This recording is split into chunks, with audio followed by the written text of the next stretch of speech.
Saudações, moçadinha! Tudo em cima? Muito prazer, eu sou Marcelo Hidalgo. E moçada, no último vídeo mostrei para vocês como imprimir as caixas delimitadoras sobre o texto identificado pela OCR. No entanto, a abordagem que eu mostrei para vocês tem uma inconveniência.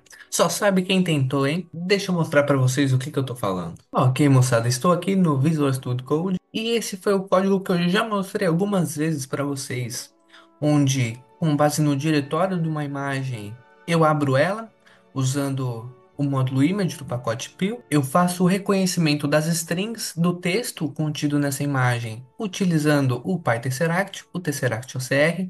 Aqui está o texto identificado na imagem. E de qual imagem? Dessa imagem aqui, do Diário Oficial da União, do dia 6 de janeiro de 2025. E no vídeo passado, moçada, mostrei para vocês como imprimir a caixa delimitadora ao redor de cada palavra identificada, utilizando para tanto as coordenadas associadas àquela palavra.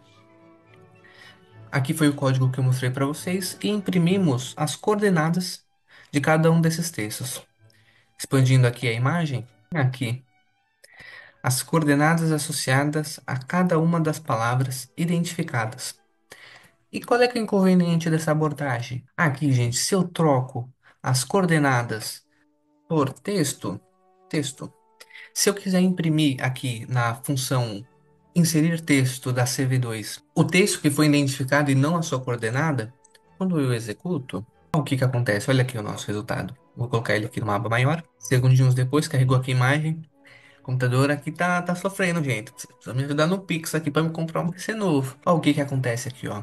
As palavras que têm acento, que parecem ser a maioria de repente, Diário, República, União, Brasília, enfim. O CV2 ele não lida muito bem com acentuações abundantes na língua portuguesa, mas incomuns na língua inglesa, por exemplo. E aí, com isso, eu queria mostrar uma outra abordagem para vocês, para a gente conseguir imprimir esse texto sem ter esse problema relacionado à acentuação. Já adianto aqui para vocês, gente, é possível eu incluir um filtro para imprimir somente essas palavras, né? Diário Oficial da União e o ISSN. Isso daqui eu usei para fazer a imagenzinha do vídeo. E aí vem certinho, com acento e tudo. Diário Oficial da União. Inclusive, ó, se eu tirar isso tudo aqui e rodar, continua igual. Tem esse detalhe, né? Eu preciso tirar esse outro item da nossa condicional. Prontinho, mais 26 segundinhos depois, aqui está a nossa imagem com a impressão da bounding box da caixa delimitadora e de todos os textos identificados. Precisaria ajustar, o tamanho da fonte não está adequado. Esta é uma imagem complicada para inserir o texto junto à palavra identificada, porque o texto está bem adensado e aí fica esse documento poluído. Mas enfim, a técnica está aí, talvez seja conveniente. Vamos ver como é que eu faço para ajustar então a impressão de texto com acentuação? Ok. E para tanto, o que eu farei? Aproveitarei o código que eu mostrei para vocês já no vídeo passado, de como imprimir as caixas delimitadoras. Vou dar um Ctrl A, Ctrl C. Vou descer aqui para a célula de baixo. Vou criar uma aqui e vou dar um Ctrl V. Primeiro de tudo, gente, o problema da impressão do texto com acentuação está relacionado à biblioteca CV2, a biblioteca OpenCV, que faz a manipulação das imagens. Mostrei ela para vocês porque ela é uma biblioteca muito versátil, muito utilizada para fazer coisas com a imagem, pré-processamentos, manipulações, enfim. Como, por exemplo, aqui a impressão das caixas delimitadoras e do texto. Porém, ela apresenta esse inconveniente, né? Essa limitação de imprimir textos com acentuação. Então, eu não vou utilizar esta biblioteca. No lugar, eu vou utilizar um pacote que já estamos utilizando. E do pacote Pillow, eu vou querer import o módulo ImageDraw e não vou mais precisar da biblioteca NumPy. Então, em vez de imagem CV2, eu vou querer imagem Peel. Vou apagar isso daqui até o final, delete, e vou pedir aqui de image draw a função draw. E vou fornecer a ela esta imagem aqui, ó, assim como eu forneci ao CV2, imagem. Com essa função estamos habilitando esta imagem a ser editada, no caso, a receber as caixas delimitadoras e o texto a ela associado. E aqui embaixo, a abordagem é bem similar. Com base na imagem Peel, eu vou pedir para que seja aplicado um retângulo. E só recapitulando, o que que isso significa, né? ImagePill é uma abreviação para retratar esse texto. Então é a mesma coisa que eu estivesse escrevendo isso. Do módulo ImageDraw, a função Draw de imagem, permite a edição da imagem. E qual edição? O acréscimo de um retângulo. No entanto, eu não preciso colocar dessa forma, definir isso como imagem Pill. Então, de imagem Pill, que é a imagem habilitada para desenho, inclua um retângulo. Então, eu não vou mais precisar fornecer a imagem, a localização do retângulo. A diferença é que aqui fica tudo num parêntese só, a posição inicial e a dimensão do retângulo, o x e y, e até onde vai, o x e o y. A cor, eu não informo mais somente a intensidade BGR, no caso do CV2, que ordena os canais nessa ordem. Aqui eu vou precisar definir outline, que faz menção à cor das linhas do retângulo, que eu vou deixar sendo como verde. E por fim, a grossura, a espessura do nosso retângulo. Eu esqueci o termo, me lembrei agora, é WIDTH, igual a 1.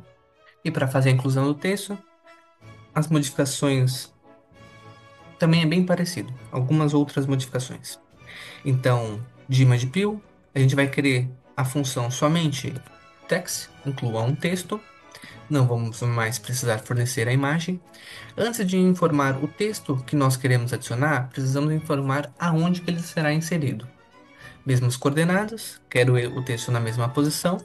Aí eu informo o texto a ser inserido, que no caso é o texto identificado associado àquelas coordenadas. A fonte, vou mostrar daqui a pouco. Por hora, ele tem uma fonte padrão. Essa fonte padrão não permite um ajuste de tamanho. Ah, Contornaremos, mostrarei como ajustar o tamanho, mas aí excluímos esse tamanho relativo à proporção, que é utilizado na biblioteca CV2. Eu deleto aqui. A cor, também eu não vou colocar a intensidade das bandas, eu vou definir um fill como um green também, um preenchimento da cor do texto como verde. E por fim, a espessura aqui do texto, que também por default será 1. Não tinha por que definir. Na hora de eu definir o que que eu vou imprimir aqui com a biblioteca Matplotlib, a função ImageShow, ImageShow, vou imprimir a imagem que nós desenhamos sobre ela. Imagem. Se eu executar, e aqui está a nossa imagem com texto. Vai ser necessário ajustar o tamanho da fonte, pelo menos para a gente conseguir bater o olho por cima, mas com a fonte pequenininha, a gente vamos precisar dar um zoom, mas fica bem conveniente porque há uma menor sobreposição entre o texto da imagem e o texto que nós imprimimos, fica menos poluído. Dá um zoom aqui só para a gente dar uma olhada melhor no nosso resultado. Olha só, gente, que vergonha, eu não tinha reparado. Usando a fonte padrão do pacote Pio, a acentuação ainda não aparece, ó. Diário ainda não está acentuado, República ainda não está acentuado.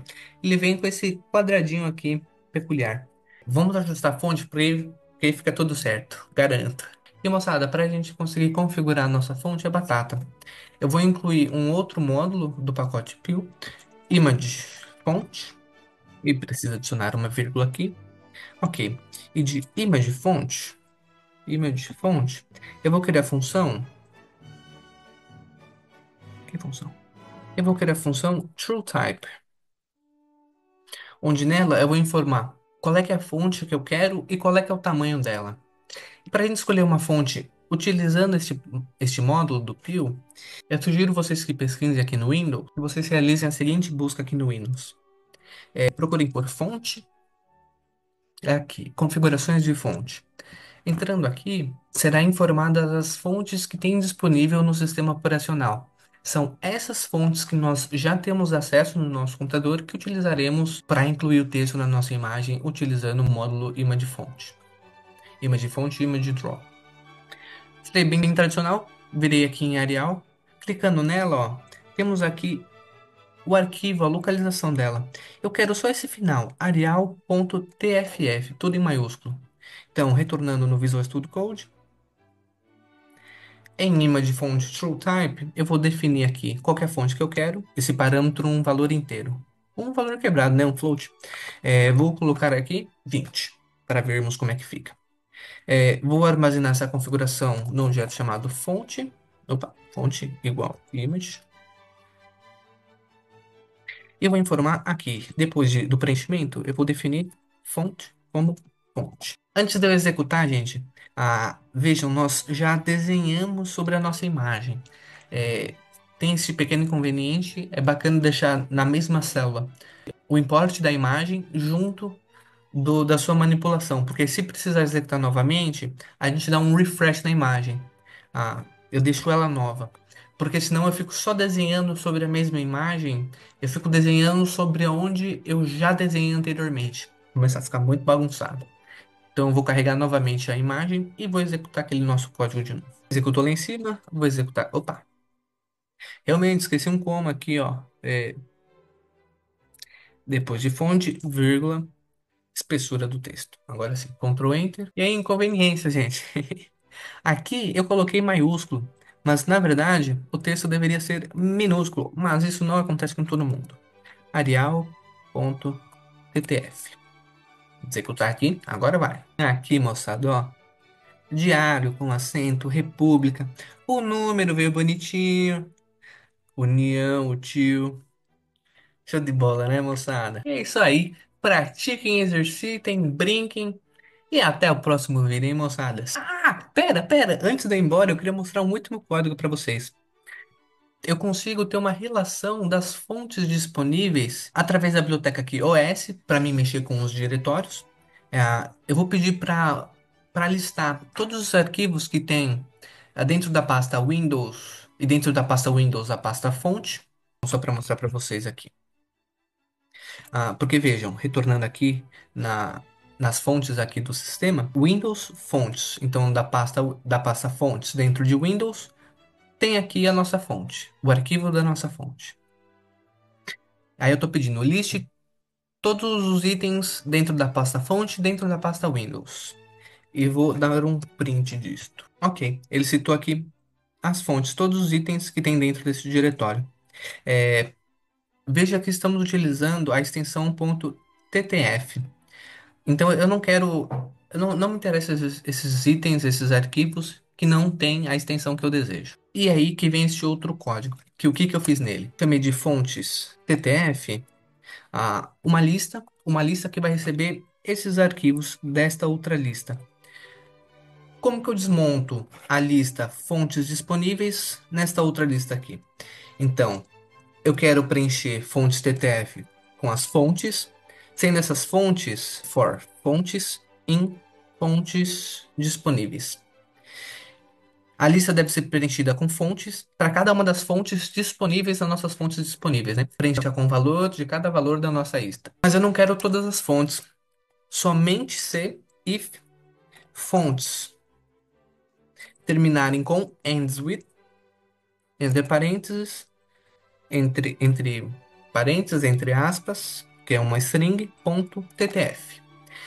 Mas o inconveniente, ora é maiúsculo, ora é minúsculo. Mas vejam, gente, é importante junto aqui da terminação a gente colocar um lower ou um upper para padronizar todo o texto que vai ser analisado, porque isso importa, né? Se está em maiúsculo ou se está em minúsculo. Então aqui eu vou colocar esse lower para garantir que o filtro venha tudo certo. E aí sim eu vou dar um print dessas novas fontes TFF.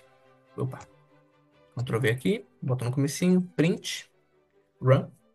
Opa, e eu vou tirar esse primeiro print aqui. Agora sim, as fontes que nós conseguimos aproveitar. Inclusive, ó, mostrar para vocês, tem fontes que são em minúsculas, tem fontes que são em maiúscula. Assim é uma forma da gente conseguir identificar o formato certo e quais as fontes disponíveis. Inclusive, se eu vir aqui pro lado, ó, Arial está em minúsculo, ao passo que essa outra fonte aqui é em maiúsculo. Vai entender, né? Agora sim, tentem, gente, brinquem, explorem. Até a próxima.